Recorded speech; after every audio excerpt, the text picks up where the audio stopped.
Bab 264. Air mata buaya. Waktu berlalu setiap menit dan setiap detik, dan David Kin masih dalam proses penyelamatan. Meskipun ada staf medis yang masuk dan keluar dari ruang gawat darurat selama periode tersebut, tidak ada berita tentang David Kin. Leslie Kin dan Yumi Kin, saudara perempuan, telah menjaga pintu ruang gawat darurat. Air mata mereka sudah lama mengering. Saat ini, mata mereka merah dan wajah mereka penuh kecemasan. Yang mengejutkan Jerry Yang, Yuri Zhou, yang selalu tidak menyukai David Kin, selalu khawatir. Tapi bagaimana dia tahu bahwa Yuri Zhou takut David Kin akan diselamatkan?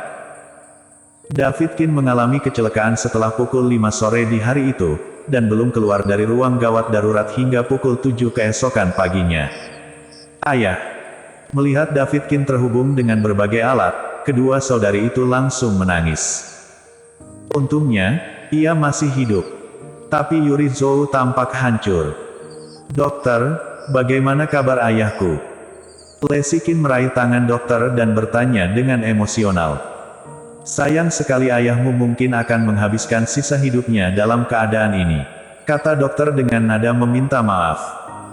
Bagi tenaga medis, mereka juga sangat risih ketika menghadapi hal seperti itu. Apa artinya? Wajah Leslie Kin kusam, dan air mata seperti banjir yang menghancurkan bang di seluruh wajahnya. Hal yang sama berlaku untuk Yumi Kin. Yuri Zhou berteriak seperti tikus, kamu sudah menjelaskan, apa maksudmu? Cedera pasien terlalu serius. Kecuali untuk mempertahankan beberapa refleks saraf naluriah dan kemampuan untuk memetabolisme materi dan energi, kemampuan kognitif telah hilang sama sekali, dan tidak ada aktivitas aktif. Dokter pertama-tama menjelaskan dengan pengetahuan medis, dan kemudian berkata, singkatnya, dia tidak bisa melakukan apa-apa. Apakah dia bisa bangun di masa depan tergantung pada nasibnya. Boom! Kata-kata dokter, seperti petir, meledak di benak Leslie Kin dan Yumi Kin, dan kedua saudara perempuan itu langsung menangis. Jerry yang juga tercengang, menatap wajah yang akrab dengan mata merah itu, merasa sangat tidak nyaman. Bagi Jerry yang tidak pernah merasakan cinta seorang ayah sejak kecil, David Kin adalah ayahnya. Sekarang, dokter berkata bahwa David Kin tidak bisa melakukan apa-apa lagi. Leslie Kin sangat sedih hingga tiba-tiba pingsan. Kakak. Yumi Kin menangis dan berteriak, dan dengan cepat mendukung Leslie Kin. Leslie Kin sadar setengah jam kemudian. Hanya saja setelah dia bangun, dia berbaring diam di ranjang rumah sakit tanpa mengucapkan sepatah kata pun, menatap langit-langit dengan ekspresi kusam. Duduk di depan ranjang rumah sakit David Kin, Yumi Kin tidak mengatakan sepatah kata pun, riasan di wajahnya sudah ternoda oleh air mata. Yuri Zhou juga terlihat menangis. Apa yang harus aku lakukan? David, bisakah kamu bangun? Seluruh bangsal tenggelam dalam kesedihan. Jerry yang meninggalkan bangsal dan menelepon. Segera, suara yang sedikit mengejek terdengar, Kak Jerry, apakah ada hal lain yang bisa aku bantu? Kak Irene, ayah mertuaku ditabrak mobil kemarin sore. Baru saja keluar dari ruang gawat darurat. Dokter mengatakan bahwa diagnosis pada dasarnya sudah dipastikan dan dia tidak bisa melakukan apa-apa lagi. Jerry yang sedang tidak ingin bercanda, dan berkata dengan wajah serius. Mendengar ini, Irene segera membuang suasana bercandanya, dan berkata, saat ini aku sedang dalam misi bantuan medis internasional, dan aku tidak bisa pulang untuk saat ini. Tolong kirimkan informasi detail pasien terlebih dahulu. Kakak Irene, tolong. Nada suara Jerry yang penuh dengan permohonan. Dalam ingatan Irene, ini adalah pertama kalinya Jerry yang meminta bantuan, jadi dia secara alami mengerti apa artinya, dan berkata dengan cepat, Kak Jerry, jangan khawatir, bahkan jika ayah mertuamu benar-benar tidak bisa melakukan apa-apa lagi, itu bukan berarti tidak ada harapan untuk sembuh. Meski Irene beberapa tahun lebih tua dari Jerry Yang, namun karena identitas Jerry Yang, Irene selalu memanggil Jerry Yang dengan sebutan kakak Jerry. Jerry Yang mengangguk, terima kasih, Kak Irene, aku akan meminta laporan pemeriksaan dari dokter dan mengirimkannya ke emailmu. Baik. Setelah menutup telepon, Jerry yang segera menerima laporan pemeriksaan, dan dengan cepat mengirimkannya ke Irene.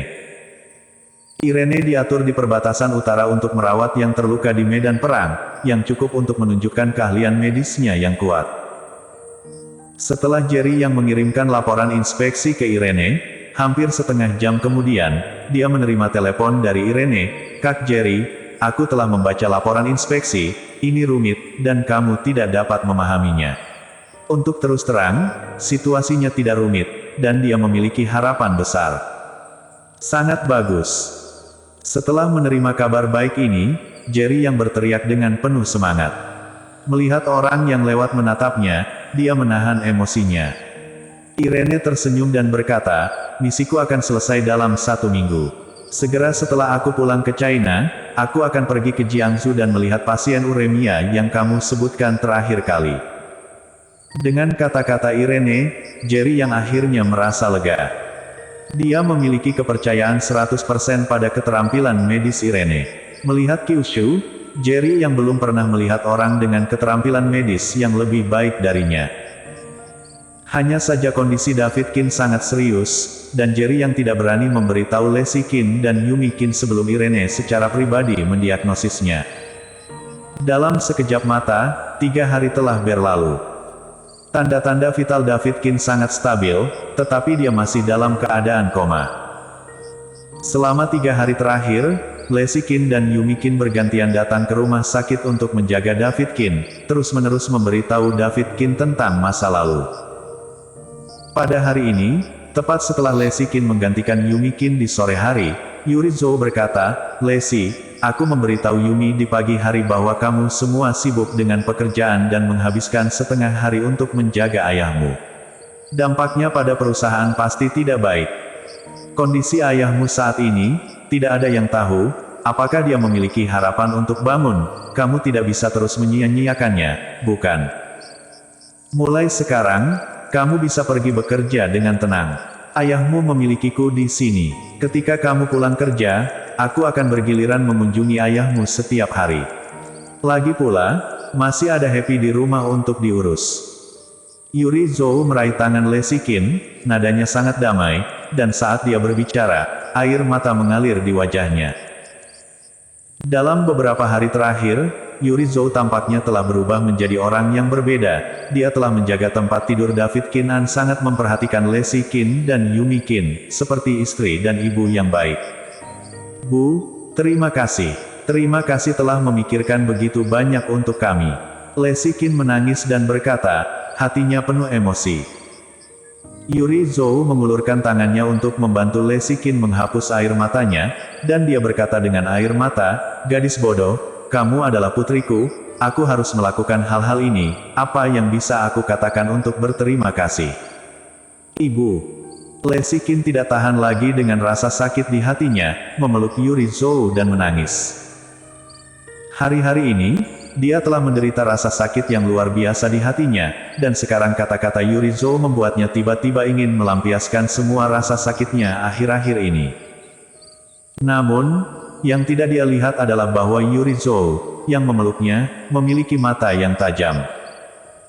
Di bawah bujukan, niat baik, Yuri Zhou, Lexi Qin dan Yumi Qin akhirnya berkompromi dan kembali ke kondisi kerja normal. Setelah pulang kerja setiap hari, mereka datang ke rumah sakit secara bergilir, dan yang lainnya tinggal di rumah sambil tersenyum. Adapun Jerry Yang, dia sibuk menyelidiki kebenaran kecelakaan David Qin setiap hari. Yoshua Guan telah menyelidiki pengemudi yang menyebabkan kecelakaan itu secara menyeluruh, tetapi dia tidak menemukan petunjuk apapun. Sepertinya itu adalah kecelakaan lalu lintas. Pada hari kelima setelah kecelakaan David Qin, Jerry yang menerima telepon dari Yoshua Guan, "Tuan Yang, ada berita tentang ayah mertuamu." Bersambung. Jangan lupa, like, komen dan subscribe. Terima kasih.